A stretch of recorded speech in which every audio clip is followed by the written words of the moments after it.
Hi, everybody. Welcome to the City Girls podcast. This is a show where we like to talk about Sex in the City, and we are starting season 2, the recap season 2, episodes 1, 2, and 3. And I am film critic Rachel Wagner, and Jax is here.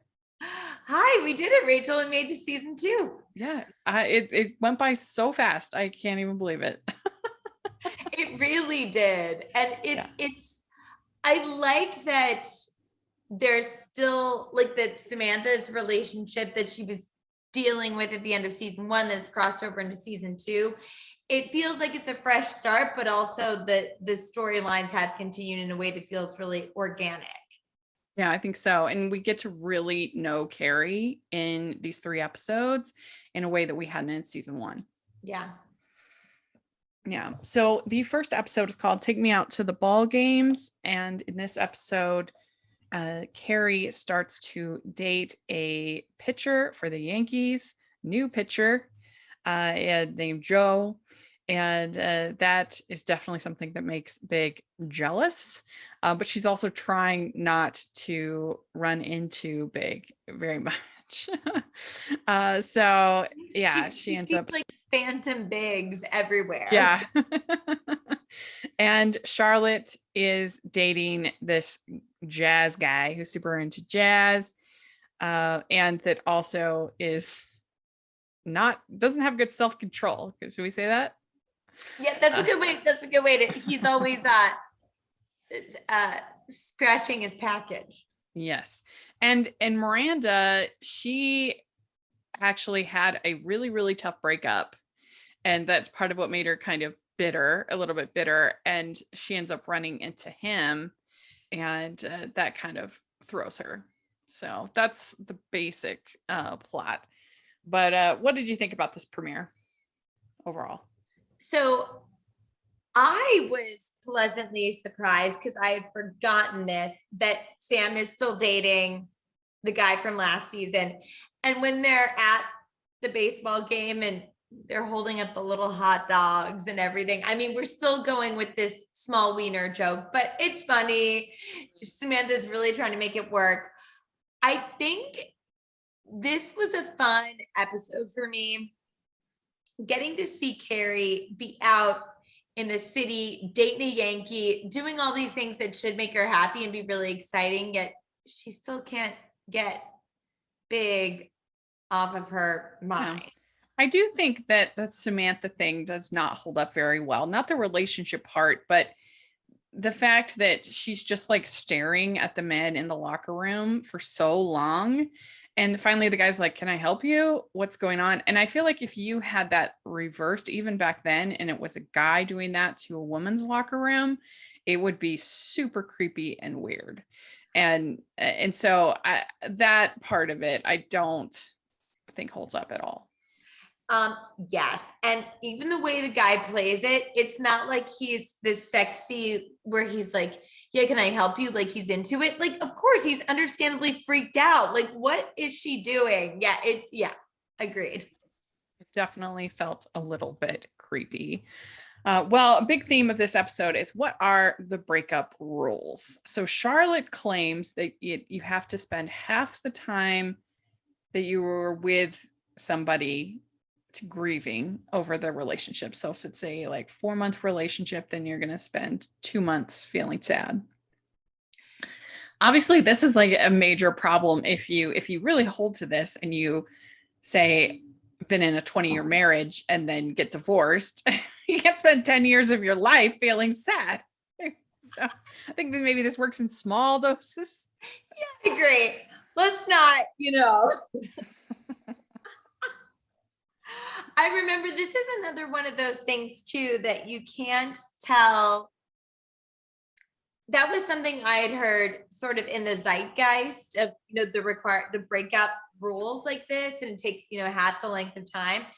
And it's one of those things that we wondered, did that come from Sex and the City, or was that a thing before Sex and the City and they had heard about it? But it helped it was not only reflective of the culture of the time, but it helped to create the culture. And that's why it's such an enduring legacy for a show. Yeah.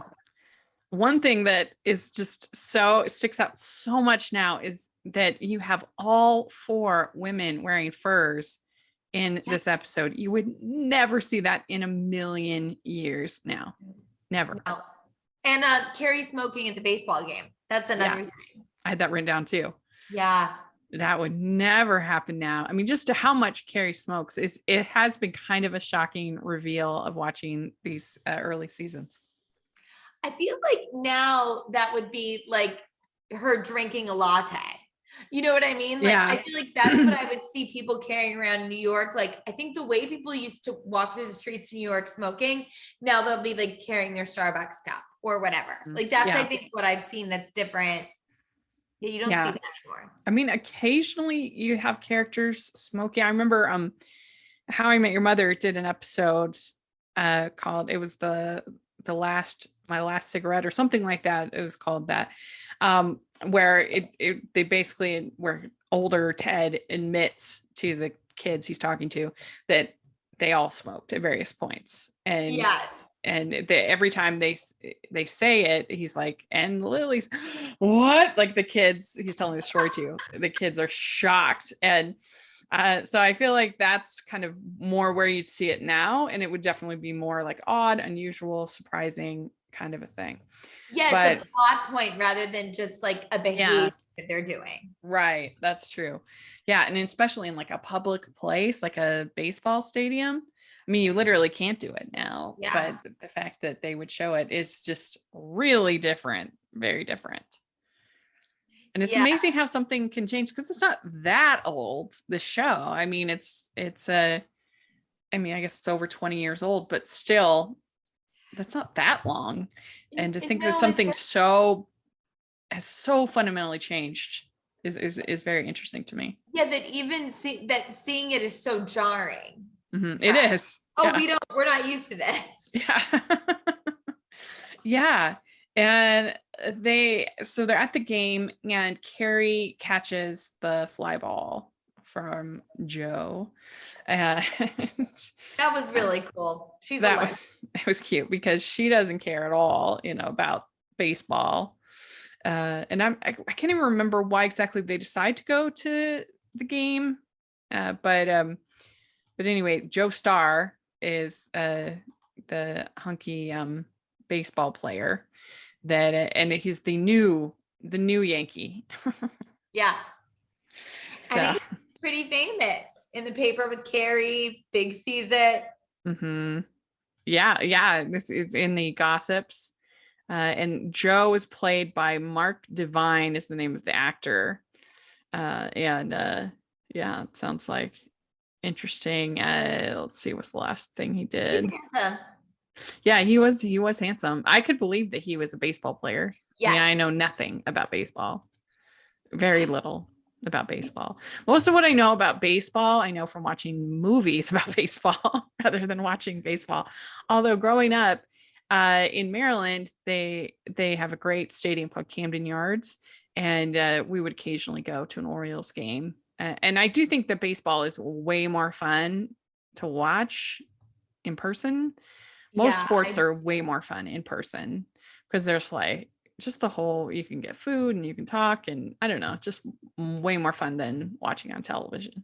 Yeah, same with baseball. I don't think I've ever watched a full game on TV, but I will go to a game because you're sitting there like I'm drinking my Coca-Cola, like I'm eating my French fries, I'm living the life. Yeah. We'd like to take a second from this episode of the podcast to celebrate our sponsor of this episode, and that is the Hallmarkies Patreon. Do you love Hallmarkies podcast? Do you want an inside scoop into what happens on the podcast? Do you want early access to episodes and loads of cool perks? Now is the time to become a patron of Hallmarkies podcast. By becoming a patron, you get to access our patron Facebook group. You can request episodes or even be a guest on the podcast. And most importantly, any patron can join our monthly movie watch-alongs with stars like Paul Campbell, Natalie Hall, and more. It's as low as $2 a month to join in and become a special part of the Hallmarkies family. Please consider, and we will love you forever. Go to patreon.com/Hallmarkies. That's patreon.com/Hallmarkies. Exactly. So Carrie, through the breakup, she finds a picture of her and Big, and she says, never find pictures of you when you were happy.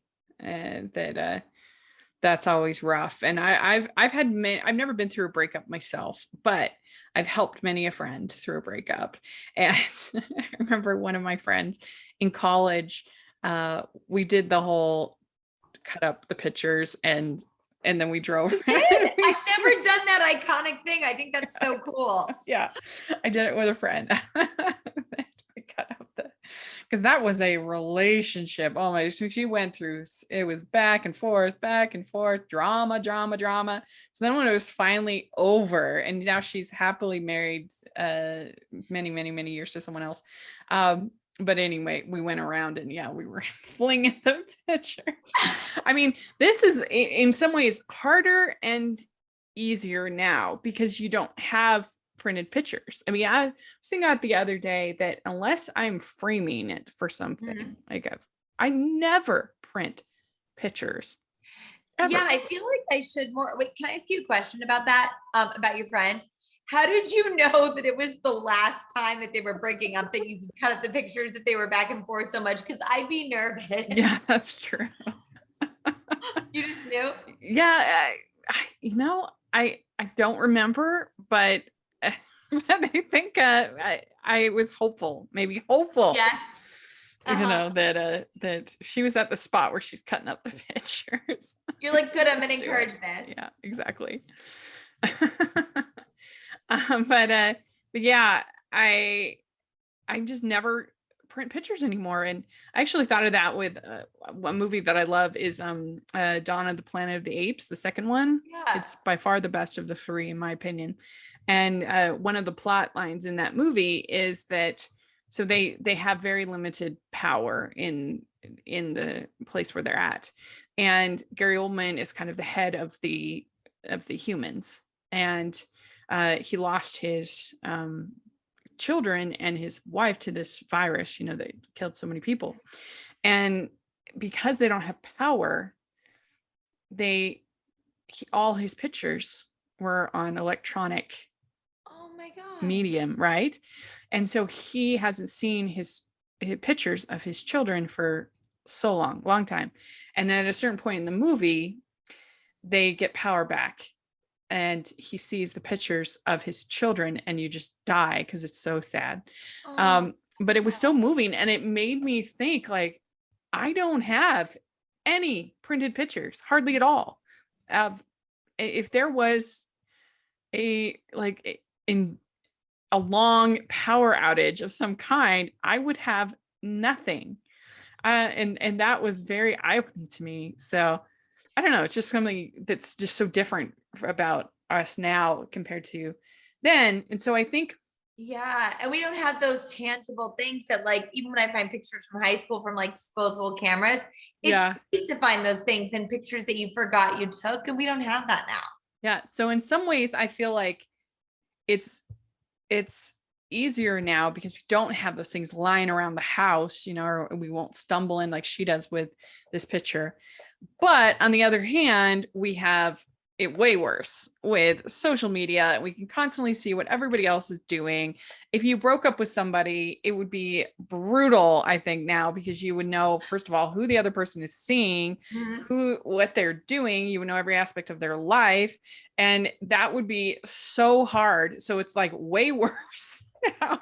I did a stock photo shoot with my boyfriend who we moved to New York together. We were both actors. We're both still actors. And I mean, we didn't get paid for the stock photo shoot. It was so we could get free headshots, but we did all these shots together. Like I had a baby in one and we're posing together, happy couple, all this stuff. That was 10 years ago. And we've been broken up for a while. And those photos still show up places and people will tag us both in it. And luckily we're still friendly, so it's fine. But sometimes the article will be like, we have one where we're looking miserable at each other. And it's like, how do you know if you're headed for a breakup? And it's like us as the stock photo people. And it's so bad because it's like the stock photo shoot that will never die. And we're always being reminded. What's what I remember when Simu Lee, before Shang-Chi came out, they evidently he had done a photo shoot like that, thing, like an office environment kind of stock photo. You were like, "That's you. That's Shang-Chi." They can But- use those pictures forever. yeah. but but yeah, I mean, social media it would just be really hard because again, you're seeing everything that they're doing, and you'd like to think that you have self-control to not watch that, but when you're so vulnerable after a breakup, that would be really hard. If you want to see a good movie about this very thing, just recently in February, it's called I Want You Back. Very good. I enjoyed it so much. It's R-rated, so but I think people who are watching this recap will enjoy it.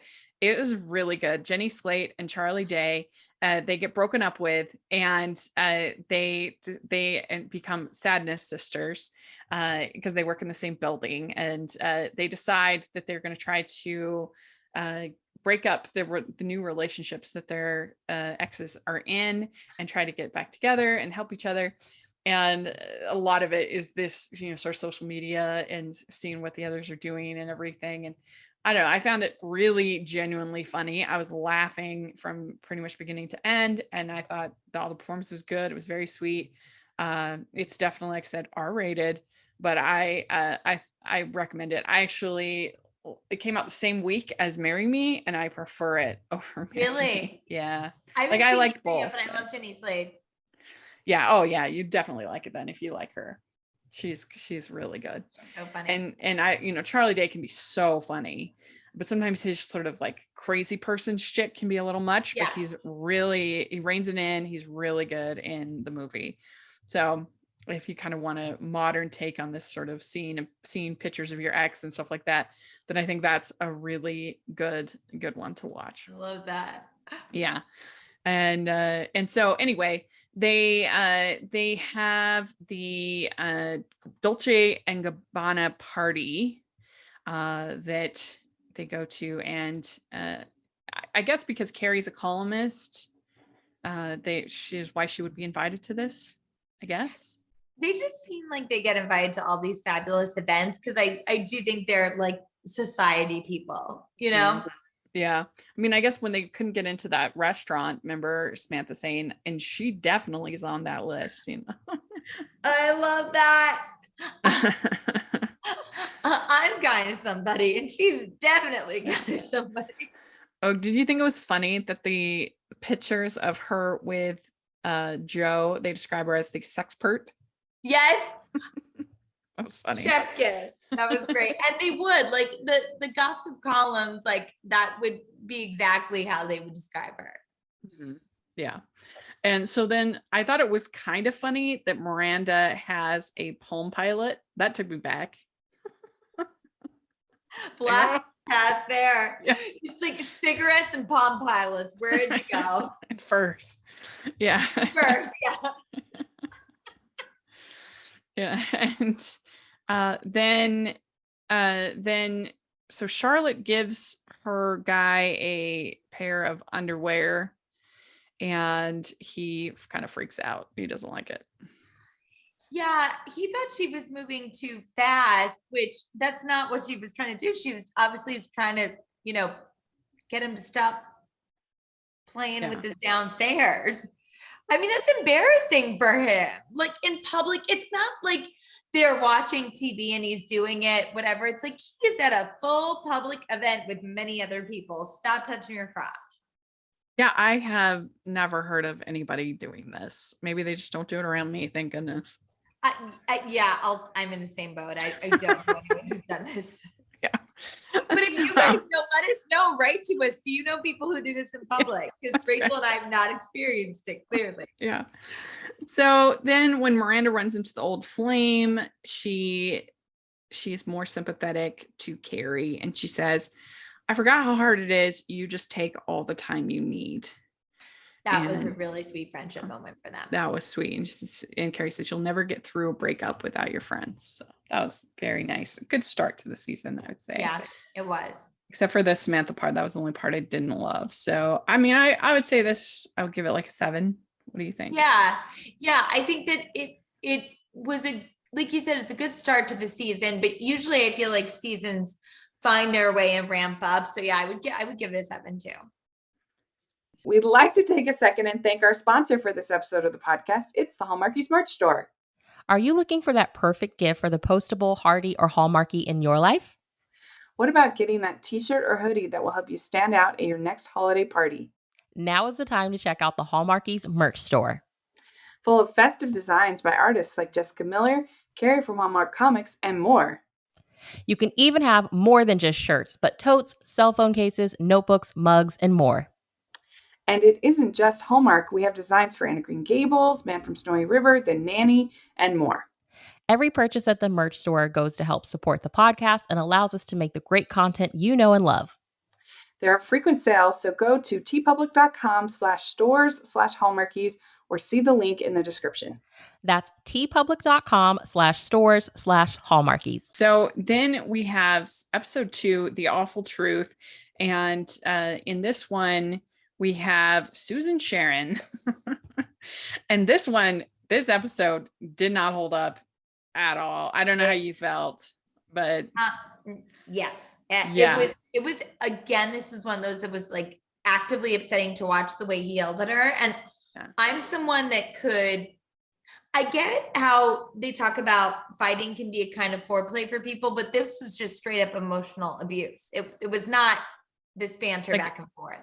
oh yeah. And I find it hard to believe that someone that's that angry is not also like other ways abusive than just being like 100%. mean. I can't believe that he would not be like hitting her and dominating her. She needed to get out of that relationship so fast. And the fact that the message of this episode is that stay with your man because you might not be able to find another one was very upsetting. Yeah.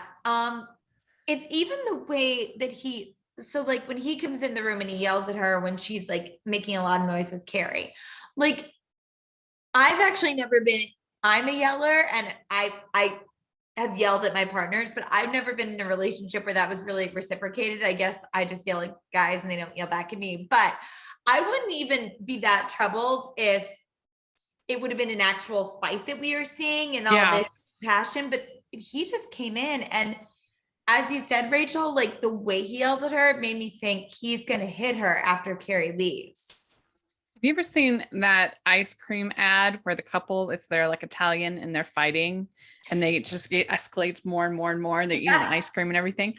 Like that's fine. You know, like if it's 100%. That's exactly what I'm thinking of. If it's a passionate thing, then I that's fine. That's great. But in this case, no, it was just him yelling at her and being really mean, especially when she has a friend right there. If he's willing to do that with someone witnessing it, then that's very bad. And it's hard for me to understand these people because, I mean, I don't understand the anger, but also like, you're so lucky to be able to have found somebody who wants to be with you. I mean, as a single person, I would treasure that so much. And not that I would be perfect and we'd have our fights, of course, but to somebody that's just so horrible and mean to their partner, it's tough. And it was actually something one of the patron groups that I'm in, I won't disclose any names or anything, but one of the patron groups, not our patron, a different one that I'm in, somebody posted today that their spouse would always get annoyed about the $10 a month that she sponsored for this patron. And she talked about how like she got so much benefit from it, making new friends, communicating about shared love of topics, all these different things, and that he just didn't like it. He resented it.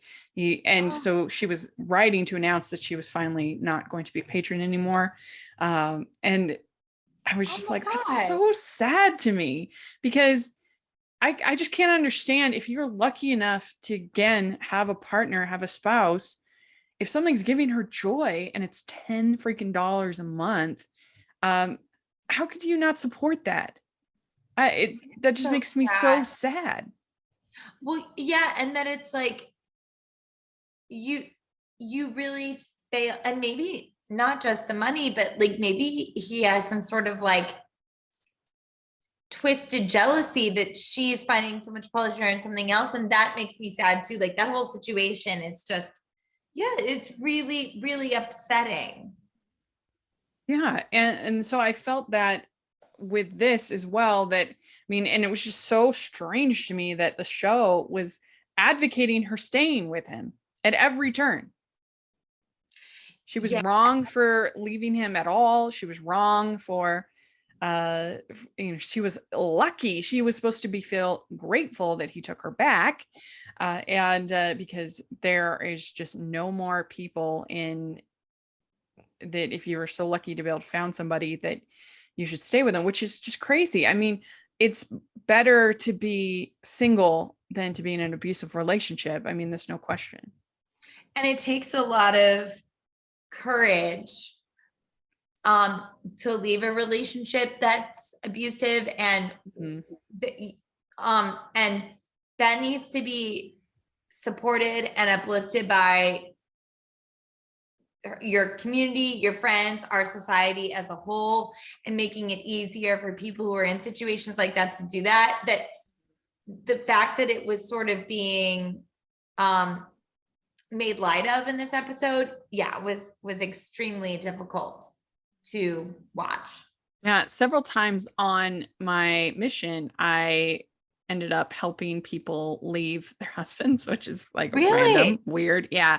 Like even, like finding them resources, finding them someplace to stay, different things like that. And every single time they went back, ended up going back. Every single time. Every single time. Yeah. They would end up. And that's just, I don't know. It's just sad. It's just sad. Because I mean, I think that it's pretty much, I think they've proven that with people with domestic violence and things like that, they almost always they very rarely will actually like reform. And the psychological hold is so powerful that I think if you're not in that situation, it's very easy to say, like, why would someone go back, or why wouldn't they leave? But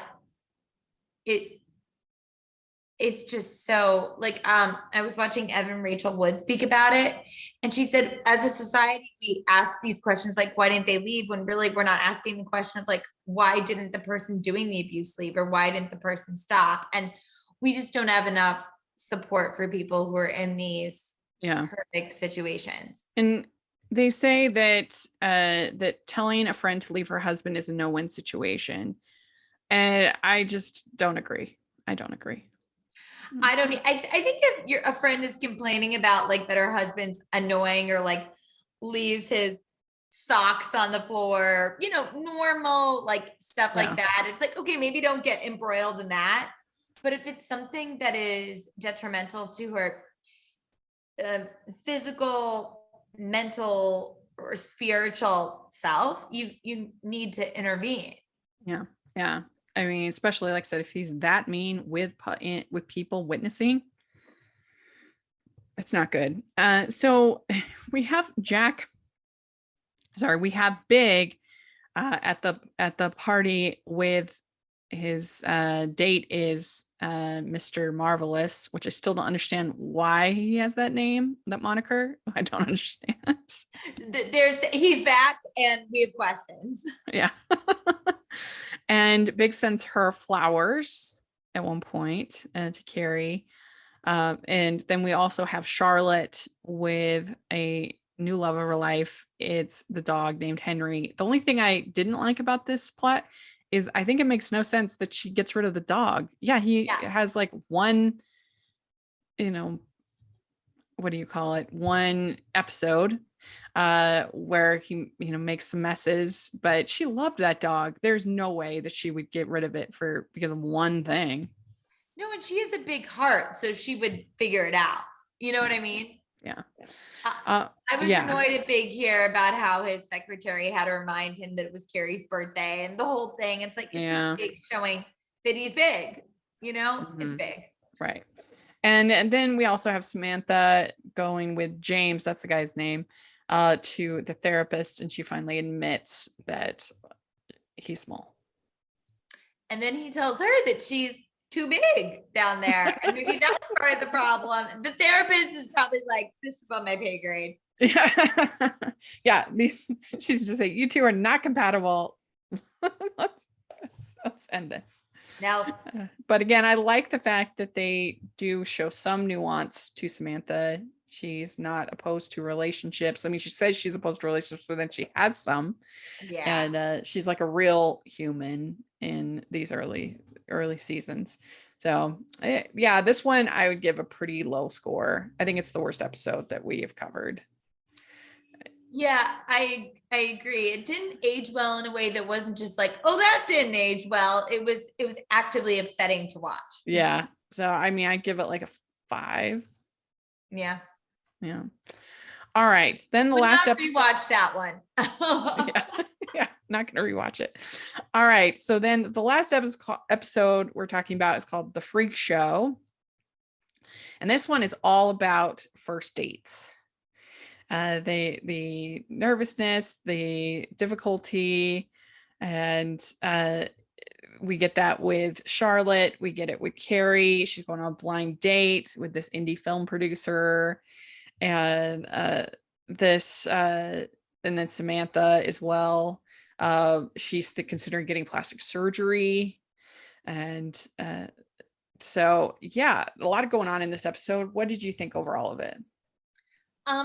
This one I was very into. I think that we all are a little bit weird. And I mean, as Carrie says at the end, like everyone, we all have the freak potential within us, but we're also very quick to judge that in other people, I think sometimes. And I thought some of the storylines in this were really funny. Like the guy who was very into pleasuring women and was famous all over New York City for it, but then he was a one-trick pony. I thought that was a really fun storyline with Charlotte being very into it and wanting a relationship to come out of it, but then realizing that they did not have anything else in common besides the fact that they liked being together in that way.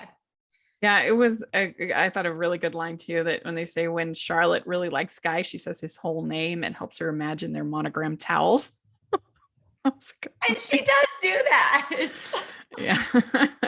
So Samantha is dating this lawyer, and she says that my specialty is sexual harassment, which that does not hold up well, of course.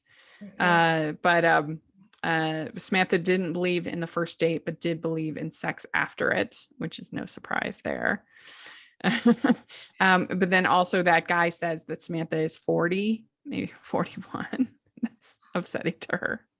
And this is what's so interesting too about seeing more of Samantha's vulnerabilities, and also the way women we think about aging too, or the way our society thinks about aging. He's obviously ridiculously attracted to her. He's not saying it like it's a bad thing, but she feels very self-conscious about it, so much so that she runs into her friend who just had work done, and she's willing to get a bunch of stuff done so that she can feel younger. Yeah, we also get this sort of cliched old thought of, if the Miranda says, if a man is over 30 and single, there's something wrong with him, which is really frustrating because, I mean, obviously you have people that were in long-term relationships, then they didn't work out. So that's why they're single. But then also, sometimes it just doesn't work out for the guys. They just, I would be very hesitant to say anything like that. I just don't think it's true. Yeah. First of all, I actually think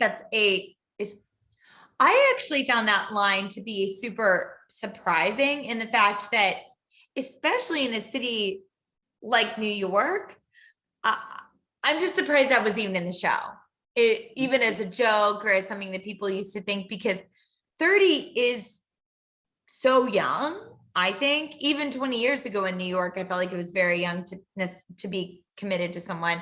And also, yeah, it's just not true for men or women. People are single for lots of different reasons. Yeah, I hate that whole idea of, oh, well, he must be gay, or he must be, that, oh, he's not married yet. No, sometimes you just don't find the right person. And for guys and girls. Yeah. So then we have Charlotte. She has the guy who is amazing at going down. Evidently, he has a reputation, this guy, all across Manhattan. He's really performing a public service, the way it sounds like he's doing the good work. Yeah, but evidently it only stays fun for so long, and then Charlotte wants more out of a relationship. I think what was so upsetting about this is the fact that he was such a dud outside the bedroom. Like, it wasn't like there was anything to work with. She's talking to him about summer camp, and all he does is just eat that fig in front of her, and she can't ever look at figs the same way again. And frankly, I don't know if I can after seeing that. So then Carrie is dating this guy, or not, the blind date with the indie producer, Ben. He has a Tweety bird tattoo. And then she's snooping around, and she finds the Cub Scout badge collection he has. And yes. And she realizes she's become a freak. I guess. She's snooping, and he's like, I thought you were different. And she's like, yeah, I was. But we all get in our heads about these things. Yeah, because he says, I thought you were actually a normal one. So let's see what else. I did think it's kind of funny that supposedly this is an indie producer, and his like big thing is that he wants to make a ton of money. Like, what indie world does he live in? You're right. That did not track at all. Like, he just be super obsessed with like art and film, and like that he's doing it for the love of storytelling. Because that didn't track. Yeah, and evidently he's the man with two faces. Says because he gets upset, but then he can be really great. And then the third. This is the second blind date that she goes on, is the man with two faces. And then the third date is a pickpocketer stealing the books. This is the man who steals cheap books for no reason. And that's when she says, are all men freaks? She's been on these 3 dates. Indie producer. And then she's also she has her that kind of gets close to the kiss with this guy Ben, and they go on a double date, and he hates Connecticut so much. Okay, so I thought this double date was really funny because the one that Miranda was paired up with, Manhattan guy, I left Manhattan in years. I'm certainly not like that, but I do have such an affinity for New York City. So it was this weird thing of like actually kind of loving that he felt so passionately about it, but that really rubbed Miranda the wrong way, so much that she said she had to feed her cat and insisted that she leave the date early. Yeah. The indie producer guy, that was a different date. I got that mixed up. But Ben's the guy that she met in the park. Oh, yeah. Sorry. Yes. Yeah. No, I did too. Because Carrie was just dating a lot this episode. So she goes on 3 blind dates, and then she meets the guy in the park. And then she gets asked, she goes on a non-date with the guy in the park. Non-date. Oh, sorry. And my notes, I got a little confused. But anyway, so yeah, they go on the double date, her and Charlotte, like you said. And the guy who just hates Connecticut. There's no world outside of Manhattan. And so I feel like, gosh, that's a pretty big hill to die on. I mean, most of the people that work in Manhattan live in Connecticut. Yeah. So you're taking He out a was just lot of people. He was so passionate about it that I found it weirdly charming. Mhm. And they say you can tell everything about a person by who their friends are. So I do think there's some truth to that. Some truth to that. Yeah, and that's also sometimes a sobering thing when you have to start taking stock of your life. Yeah. So then Samantha is thinking about getting the plastic surgery, but then when she goes in, she's kind of horrified by this guy. He's really rude. Yeah. Mm-hmm. And it's a big commitment to make. Yeah. And very painful. Mm-hmm. So so that's when Carrie sees the Cub Scout badge collection, and she says, I was going to skip the game to be with you. And I thought you were actually a normal one. So it's tough. I mean, we're all kind of freaks in our own ways. Yeah. And we try and keep it as normal as possible when we're first in the stages of getting to know someone, whether it's a romantic relationship or a friendship or a working relationship. Like, we always want to be showing our best sides, but like, we can't hide who we are all the time. It's about, I think dating hopefully is about finding somebody who finds your freakish parts charming. That's the goal. That's the hope, the dream. Yes. Yes. That they'll love the freaky parts. Yeah. They're like, oh, that's so cute that she does that. Not weird at all. Yeah. That's the dream. Yes. Well, what would you give this episode 1 to 10? So I really liked this. I really like the ending too, that it's this romanticism for Manhattan and New York City and this hope of what's to come. I thought it was a great, it actually to me felt like a season opener, like because we can just throw out that, episode before this episode 2. I would say that this one, I think I'd also give this one an 8. I really liked it. I liked the end. This was good. I also laughed at the world's smallest cedar line den of iniquity. That was really funny. That was really good. So, all right. Well, let us know what you think of these episodes. Which ones are your favorite? If you're listening, we would love to hear your thoughts. And Jax, where can people find you? At Jacqueline C. Tweets on Twitter and Jacqueline Collier on Instagram. Great. And you can find me at Rachel's Reviews, all of our social media, iTunes, YouTube, and on Rotten Tomatoes. So take a look at that. Make sure you're following us at City Girls Pod on Twitter. Try to post some fun things whenever we see anything Sex and the City related on there. So please take a look. And also make sure you're following the podcast at Hallmarkies Pod and Hallmarkies Podcast, all of our social media. And if you're listening on iTunes, please leave your ratings and reviews. That helps us so much. And if you are watching on YouTube, please give this video a thumbs up and subscribe to the channel.